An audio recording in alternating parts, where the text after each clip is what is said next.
Hi, I'm Brian Mullin, and this is Balls Out Physics, Episode 4, the ISS, Satellites, and the Thermosphere. When I first started researching flat Earth theory, one of the first things I had to accept if I was going to even think about the possibility would be that NASA and all of the photographs or composites, as they are actually called, or in video, whatever you want to call it, from space is fake. And I mean, that's a giant leap you have to take to to accept something like this, or to even consider it.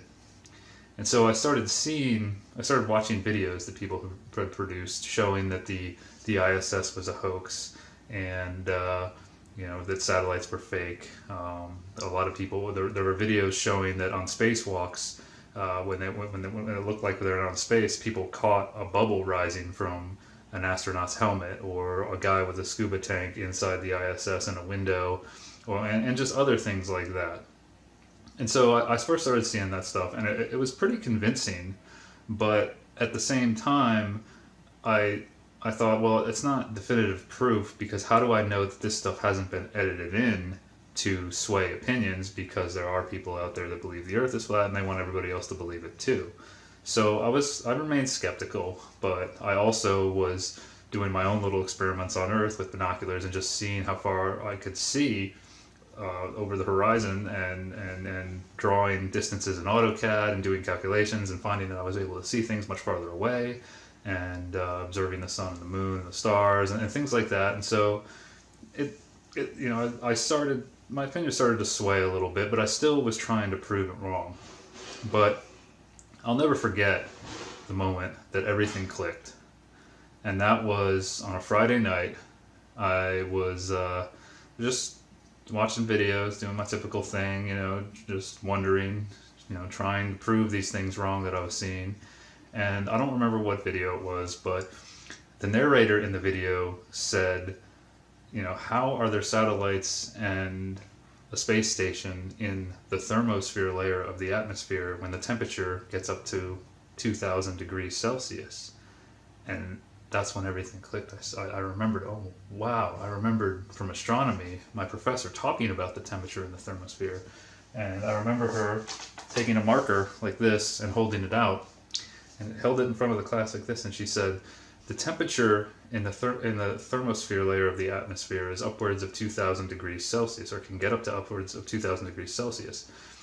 But you can't actually measure the temperature, because the gas particles in the thermosphere are spread so far apart that there are not enough of the particles collide with the tip of the thermometer to make it show a hot temperature, because heat is actually kinetic energy. And a thermometer works by measuring basically the collisions, the energy being transferred to it, and that's why it shows you what the actual temperature of the liquid or the air or whatever is. And so I remember sitting in class and thinking to myself, well, how did they measure the temperature in the first place? How do we know it's 2,000 degrees Celsius if you can't measure it? And I thought about maybe thermal imaging or something, but still you have to be measuring that kinetic energy. So it didn't make sense to me. But at the time, I didn't put two and two together and realize that that's where the majority of LEO, which are low Earth orbit satellites, and the International Space Station and the Space Shuttle used to be. What they used to, or the Space Shuttle used to be, but everything else orbits the Earth. And so when that hit me, I said, wait a second. This can't be. And I thought about the thermometer. I really started to think about thermodynamics. And I had to take thermodynamics to get my engineering degree, and so I went and I pulled out my thermodynamics book. I actually kept all my books. I didn't know I'd be using them for something like this later in life, but I knew I wanted to have them for reference. And so I got my thermodynamics book out, and I went to the first law, because I remembered what the second law was, but I wanted to read them both again. So when you go and you read the first law of thermodynamics per this book, says, the first law of thermodynamics is simply an expression of the conservation of energy principle, and it asserts that energy is a thermodynamic property. And that's basically more complicating way of saying what I just said, that heat is energy, kinetic energy. Okay? And the second law of thermodynamics asserts that energy has quality as well as quantity, and actual processes occur in the direction of decreasing quality of energy. And what that means in terms of heat is that heat, something that's hot heat will move to a colder area, because the energy in something that's hot is higher than the energy in something that is cold. So they give an example, and they say, for example, a cup of hot coffee left on a table eventually cools, but a cup of cool coffee in the same room never gets hot by itself. The high temperature of energy of the coffee is degraded. It's transformed into a less useful form at a lower temperature once it's transferred to the surrounding air. So they give a little picture, they show a little picture of this. I mean, you can probably imagine a cup of coffee cooling down, but they show that, you know, if the cup of coffee is 70 degrees Celsius and the surrounding environment is 20 degrees Celsius, eventually the heat will dissipate from the coffee and become the same temperature as the room around it, or the area around it. I mean, this is common sense. Everyone knows this, that if you leave something out that's hot, soup or whatever, and you don't consume it in time, it's eventually just going to be room temperature, and it may not be as enjoyable. So, keeping that in mind, hot goes to cold. Now, before I took thermodynamics, I actually knew this pretty well, because my dad is a mechanical engineer, and he basically groomed me to be an engineer from birth, because that's what he is and that's what he knows. And he told me hot goes to cold. He wanted me to know that. It was something he was adamant about. But the way I really learned it is whenever I would leave the back door open in the summertime, he would say, "Brian, shut the back door. You're letting the heat in." But in the wintertime, it was, "Brian, shut the back door. You're letting the heat out." He always said it right. He always said that the hot goes to the cold. And so that was always ingrained in my head. And then when I took thermodynamics, I actually found the class very interesting, because it built off of that basic principle that hot goes to cold. So why this all clicked for me, and you may or may not agree with this, is that I don't understand how this heat is not being transferred to the International Space Station and all the satellites up there. But so first, let's look at how the atmosphere is constructed, or the layers of our air exist above us. If you go to Google Images or Google Images, or just get on Google and type in layers of the atmosphere or temperature, you might find this chart. I found this one. I decided to print this one out because it was the most clear. They vary with elevations and where the delineation lines are, but I'm just going to use this one to explain this. Okay, so basically there's 5 layers of the atmosphere, or of our air, and we are in the troposphere. You might remember this from general science in middle school, or whenever you took something like that. And when you go up in elevation in the troposphere, the temperature decreases. If you go up in the mountains, it starts to get cool. You might have experienced this. I mean, it's very common knowledge that as you go up into the mountains, the temperature gets cooler, and that always seems kind of strange, right? Because you're getting closer to the sun. But there's reasons for it. I'm not going to get into that in this video, but the temperature gets colder and colder, down to around negative 50 degrees Celsius at about 10 kilometers over here. And then you get into the stratosphere, and temperature actually starts to increase a little bit, which I always found kind of strange that it goes back up, and up to about 50 kilometers. And then you get to the mesosphere, and then the temperature starts to decrease again as you get into the next layer, and it gets down to about minus 100 degrees Celsius, which is about 100 degrees less than the freezing point of water. And then when you cross into the thermosphere, though, the temperature starts to slightly increase from about 90 to 100 kilometers, based on this chart, and then it rapidly increases. I mean, it shoots up over 20, 30 kilometers. I mean, from negative 50, negative 100 degrees up to about 500, 1500 per this chart. Some say 2000 degrees Celsius, some say 2500 degrees. There's all kinds of numbers out there, but everybody can agree that it's really, really hot. 2000 degrees Celsius is very hot. To take this into consideration, or to put it in perspective, I mean, the melting point of aluminum is 660 degrees Celsius. And satellites and the ISS are definitely going to have a lot of aluminum on them. They're also going to have a lot of plastic on them for circuitry, circuit boards, and things like that. And plastic is made plastic melts at around the boiling temperature of water, which is about 100 degrees Celsius. So keep that in mind. So you see the temperature keeps going up into the exosphere, and it keeps going up and up and up off the chart. And the exosphere is basically the last layer of the atmosphere, where the gas thins out so much that eventually you get to a point where there's no more gas and you're in space. I mean, this is what I was taught in astronomy, and this is the general idea. I don't know if I said it exactly right, but you know, that's the accepted theory. Okay? So those are the layers of the atmosphere, but I wanted to focus on the thermosphere because that's where the majority of LEO satellites are. The ISS is considered a satellite since it orbits the Earth, as is the Moon, and in mainstream astronomy. And so I drew here the thermosphere on the board, and I chose to say it starts at 100 kilometers because there's other charts out there that show 100, and it's just easier to use 100. And I also said that the top of it is at 600 kilometers because there are other charts that show it at 600. And NASA tells us that the Hubble, Fermi, and Spitzer, Hubble being the most famous telescopes, are around 560 kilometers, and they say that they're in the thermosphere. So that's why I chose 600. And these red dots on the board are supposed to represent the air, the gas particles, which basically the atmosphere up there.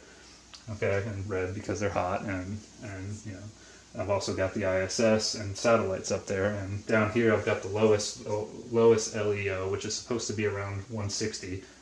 160 kilometers, and there's supposed to be thousands of satellites out there, so there's not just one down there, there's multiple, but this is just a representation. Obviously not the scale.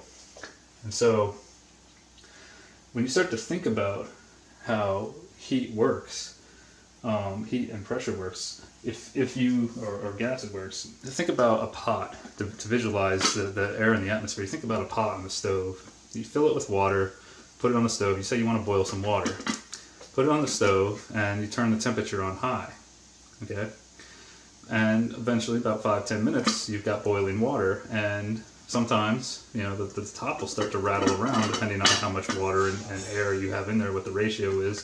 The top will start to rattle around, and it can even blow off. And that's because pressure and temperature are proportional. This is one of the things I found most interesting in thermodynamics, and one of the things you learn. As you increase temperature of a gas or a liquid, it wants to expand. And if you have it contained in a vessel like this, the pressure will increase because the particles are all bouncing off of each other, and it's trying to move out away. So I tried to illustrate this, that at the lower temperatures of the thermosphere, the air is going to be more dense. If you see, I've got more dots down here than I do up here because the gas starts to try to expand away from each other because it's hot. The hotter it gets, the more the particles want to get away. Okay? But the particles are so far apart where all these satellites are that there's not enough of them colliding with the satellites and the ISS and everything to make them melt. That's basically what my astronomy professor said with the thermometer example, and this is the general accepted excuse or reason for why these satellites aren't melting and why astronauts aren't burning up, and that's it. Okay, and so it kind of makes sense. Someone pointed out on my channel, he made a pretty good comment. He said, well, what if it's like an oven? You know, when an oven's hot, you put your hand in the oven, and your hand doesn't burn up immediately. You can put your hands into the oven because the air is pretty spread out. You know, but if you keep your hands in there, eventually they will start to cook. Okay, and I thought that was a good example, and it made me really start thinking about this. And I thought, well, if something's hot, you know, to keep it hot with a surrounding cooler environment, you have to keep putting heat into it or energy into it to keep it hot. So going back to the pot example, the pot's on the stove, the lid's rattling around. You say, oh, the lid's going to blow off, so you turn you just turn the dial off, turn the heat off right away, and usually the lid stops bouncing around pretty quick, and the pot and everything cools down pretty fast because the room temperature air around is so much lower. And that gets into potential difference. The lower the temperature, the more mass around something that's hot, the quicker it can the temperature can dissipate to the surrounding environment. Okay, so I started thinking about the thermosphere in this sense, and all these red particles, you know, they or these gas particles, the red dots representing them. Something's got to keep them hot, right? Because space is supposed to be cold, very cold, because there's nothing out there. And the mesosphere below the thermosphere is also minus 100 degrees Celsius. If you can see down here, I drew a bunch of blue dots and tried to show them very dense because the temperature's cold, so they're closer together. Okay? And another thing I wanted to point out, this kind of a side note, is that when you heat things, every material expands when you heat it. All materials expand. And you know, if you remember solid, liquid, gas from basic science courses, they talk about, you know, generally liquids become gases as you heat them. And you know, so all materials expand as you heat them and contract when you cool them. But there is one material that does something different when it's cooled, and that's water. Water, when you heat it, it expands, just like in the example with the boiling pot, becomes steam, and the hotter the steam gets, the more it wants to expand. I think there might be a plateau, though. I can't remember. I've got to get back into that. But it does expand. And when you cool it, and it goes to its liquid form, it cools and cools and cools down to, the boiling point of water is 100 degrees Celsius, and the freezing point is 0 degrees Celsius. And water actually gets its most dense in its liquid form at about 3 or 4 degrees Celsius. There's been experiments and research on this.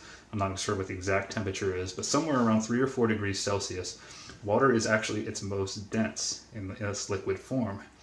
And then when it freezes, something amazing happens, I think. It suddenly expands. All the particles fly away from each other and they freeze. I mean, they don't stop moving. They're still moving. I mean, solids still have particles moving in them, or atoms, molecules, whatever you want to call it. But the water freezes and becomes less dense, and that's why it floats, because it's less dense than the water. That's pretty amazing when you think about it. I mean, water makes up our bodies, and 75% of the Earth, 75% of our bodies, 90%, and some people say. I mean, it varies, and it's the life giver, in my opinion, of all materials. I mean, we have to have water, and it does this amazing thing that nothing else does. I'm getting a little off track there, but I think that's a very interesting side note and something to keep in mind when you're thinking about things heating and cooling. Okay, but back to the thermosphere. Okay, there's gas here, and there's air in the thermosphere, represented by these particles, and they're hot, really hot. You know, as you get up to the top, you know, they get around 1,500, 2,500 degrees Celsius, as I've written up here, and they get in the exosphere. The air particles are still hot, but they're very far, they're spread apart, and not enough of them are colliding with the objects that are up there, so that's why we're told that they don't burn up. Well, something's got to be keeping the thermosphere hot. And what is that? Well, obviously it's the sun, because that's what's supposed to warm the Earth. But that's also kind of questionable, because you know, the reason that heat isn't transferred to the satellites is because the air particles are too far apart. Well, in space, there's supposed to be no air, no gas particles. You know, okay, I had to cut, but there's no air in space, right? And so keeping this in mind, with the particles being too far apart to transfer heat to the satellites in the space station, how does heat from a sun that's 93 million miles away travel through the vacuum of space to get to Earth and warm the Earth? That was always a big question for me, and it doesn't make a lot of sense, but it is accepted that electromagnetic waves can pass through space or through a vacuum. Okay, and light in astronomy, it covers the whole, that term covers the whole electromagnetic spectrum. And to give you an idea from my astronomy book, here's the electromagnetic spectrum up here at the top. And you can see it's made up of visible light, which is the rainbow in the center, and that's a very, very small portion of the spectrum. And then there's ultraviolet, infrared, X-rays, gamma rays, and radio waves, of course. And you know, radio waves need to be able to travel through space for NASA to communicate with the space station, right? Or with the space station and Apollo missions, whatever. That has to be true for that to be, for communication to be true. And so, get an idea, you know, of how this would warm the Earth. In my book, there's another image that shows, I'll turn it this way, which which how much of light or the electromagnetic spectrum gets to Earth. And as you can see, only visible, a little bit of ultraviolet and radio waves can get to Earth through the atmosphere.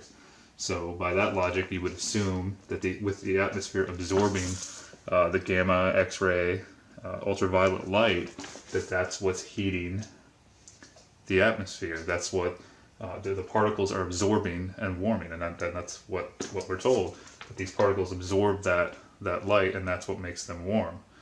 Okay, that's how they stay warm. Now, as I said before, you have to keep heating the system for it to stay hot, or the heat's going to try to dissipate and go into the mesosphere or to space. Right? Well, how come the electromagnetic waves or light that's hitting these satellites isn't heating them up? You know, they're there too. Something else to consider is if you've ever seen the movie Apollo 13, to kind of get on a side note, but this is related. In the movie Apollo 13, you know, they don't make it to the moon, and they have a malfunction, and the whole movie is about trying to get them back to Earth, and supposedly this is a true story. Well, in the movie, on the way back, they're running low on battery power, and to conserve energy, they turn off the heater, and then all of the astronauts get very cold. Well, if you think about that, if the spaceship or the Apollo 13 ship is between the moon and the Earth, it's being bombarded by light. It's not shielded by an atmosphere or anything. So wouldn't it be really, really hot? Well, I mean, I guess since these things don't get hot, same logic. But then also, how does it get cold? It's a two-way street.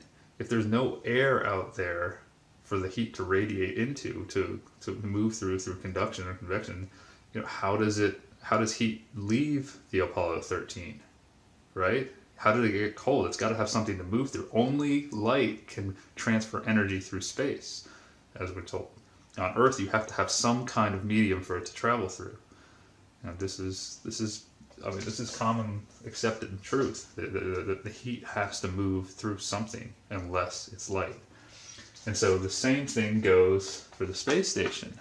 How does heat that builds up inside the space station get out? Right? You know, inside the space station you have astronauts, which the temperature of a human being is 98.6 degrees Fahrenheit, which is warm. I'm familiar with that scale, living in the United States, and that's pretty warm. That's actually hot. If it was 98.6 degrees in this room, I would be sweating, and so would the astronauts. And then you have electrical current flowing through wiring. Anytime electrons flow through anything that generates heat. And all kinds of systems on the space station. How does the heat get out of the station if there's nothing to dissipate it through? Right? There's no collision. There's not enough collisions with these particles to transfer heat into the station. So how does that heat get out? It would be really warm, if not hot, inside the station. And then when you think about it, that means that there's some kind of barrier here.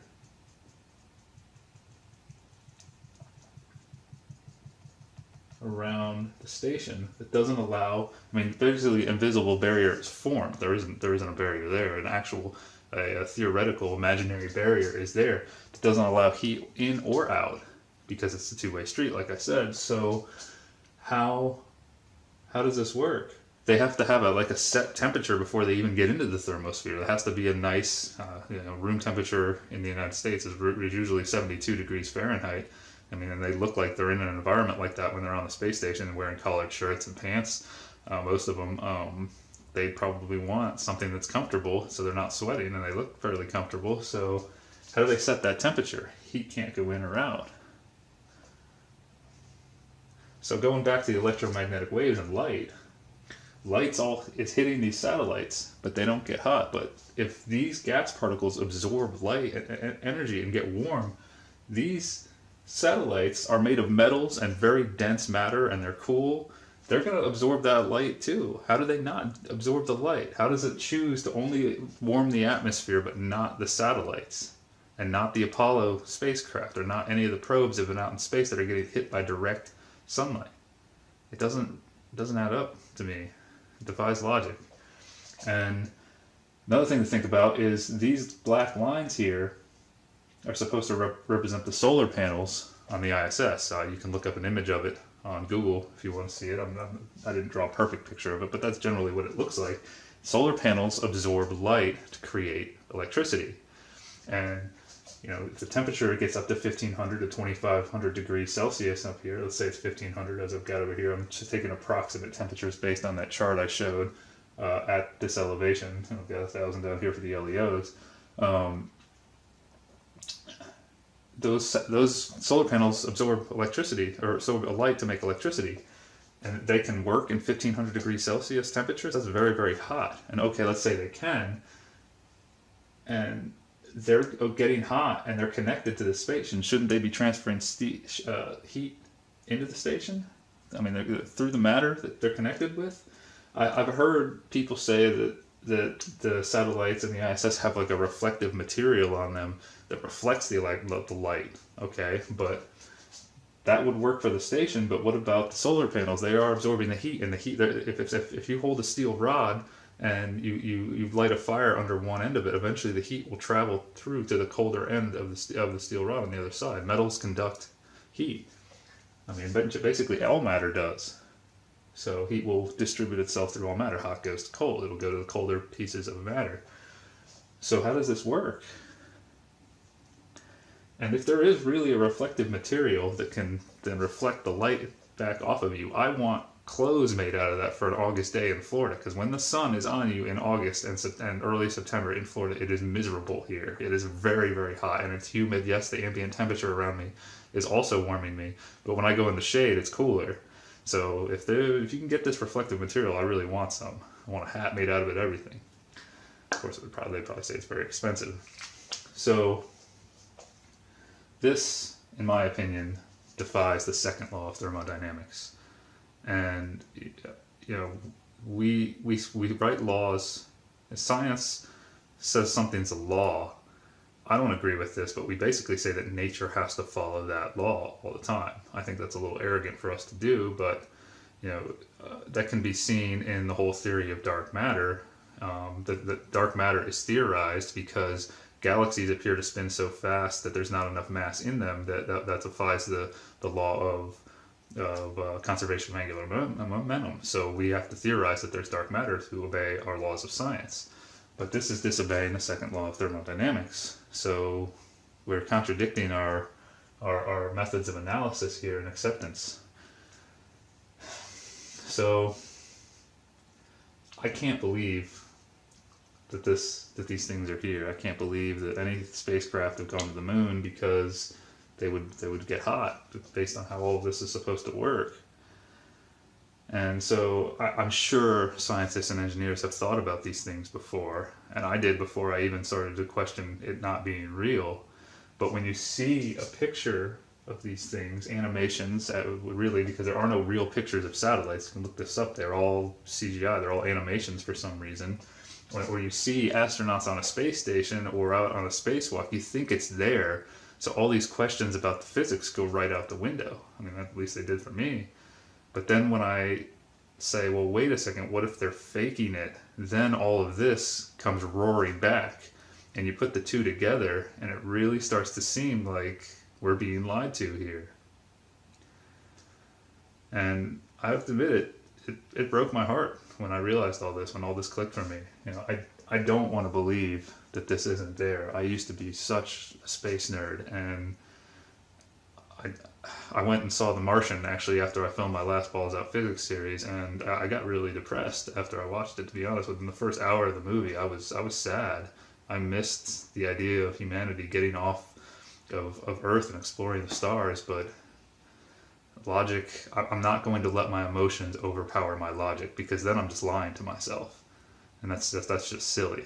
And I really hope that most people out there aren't doing that, because logic, we need to use logic here. And so go check out these hoax videos. Go think about things like when they're out on a spacewalk, they are always looking at Earth. They never have any equipment on the other side of the space station looking out into the great void of space. Well, people say that's because you can't film the fourth wall, or because, I mean, that would be hard to fake, I think, too. And then there's other things like, you know, the inside shots when they're showing the astronauts. People point out that they look like they're harnessed, and if you think about it, you could fit every inside shot of the ISS we've seen could fit inside a 767 or 777. So you could use a combination of harnesses and a zero G plane, diving and climbing at the right angles to create the zero G effect. Because you can buy tickets to go on a zero G plane, and I mean it's expensive, but you can do it and experience weightlessness. And we have videos from the inside of those planes. And those are a good thing to watch and to compare to some of the footage we see from live interviews with astronauts. Apparently Scott Kelly allegedly just returned from space after almost a year up there. And one thing I notice about him when he does his live interviews, or when he was allegedly on the space station, is that he always liked to end his interview with a backflip or a front flip, you know, to show off that he's in space. But he's bald, and when he did that, you notice his face and his head get red. Well, he's supposed to be in space. He's supposed to be weightless. So when he turns upside down, it seems like the blood is rushing to his head like it would on Earth.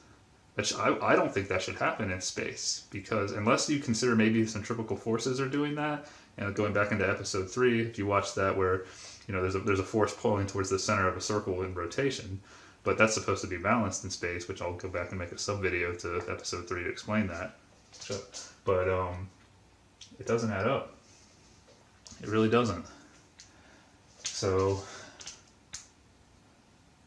I don't know what to conclude. I cannot believe that they're in space. I think after all of this that all space agencies have been lying to us. It breaks my heart, like I said, but I mean it's pretty obvious to me that it's all been faked, and that means a lot of countries are in on this. And a lot of people say, well, that's too big of a conspiracy. It can't exist. Well, just because something seems too big, just saying it's too big does not disprove all of the evidence that points to the fact that it is actually happening. And something else to consider is that every single country that has a space program also has a privately owned central bank. And governments, the media, and our education systems, in my opinion, do a very good job of keeping that information from us, that central banks are privately owned by big banks. And so most people don't know that. That's a huge deal, in my opinion. It's really not that far-fetched to me. I mean, the amount of lies I've seen from governments and media in my lifetime, it just doesn't add up. So think about this one. Think about this being real or not. Ask yourself, do you really think they're up there? Go watch ISS footage. Go look at pictures of satellites. Ask yourself why when they're out on spacewalks, they never see the thousands of satellites that are supposed to be up there. You never see one go whizzing by. Or why they never, when they're inside the station, they don't show off more and show us the void of space from inside the station with a camera looking out. There's just not enough. I don't see enough to believe it's true, and then the physics is defied. So whether the Earth is flat or a sphere or concave, I don't know that really at the moment. I'm still working on that. I don't know if we have a working model of our world at all, but I know for sure that space, that men in space, human beings in space, is a lie. I don't think they've ever been there. And you may disagree with me, and that's fine, but make sure you prove it to yourself that they are there or they aren't there. Okay? Like I said, I don't want to believe it, but I have to follow logic. So, until next time, let's keep pushing for truth on this. And, well, one more thing I want to say is last year NASA's budget was over $19 billion. Until we get some really good answers to these questions, I don't think we should be giving them that much money every year. And with $19 billion, you could easily fake this. It would be a lot easier it would be a lot more cost effective to fake this and have a lot more money left over than it would be to actually do it. So, until next time, think about all this. Peace.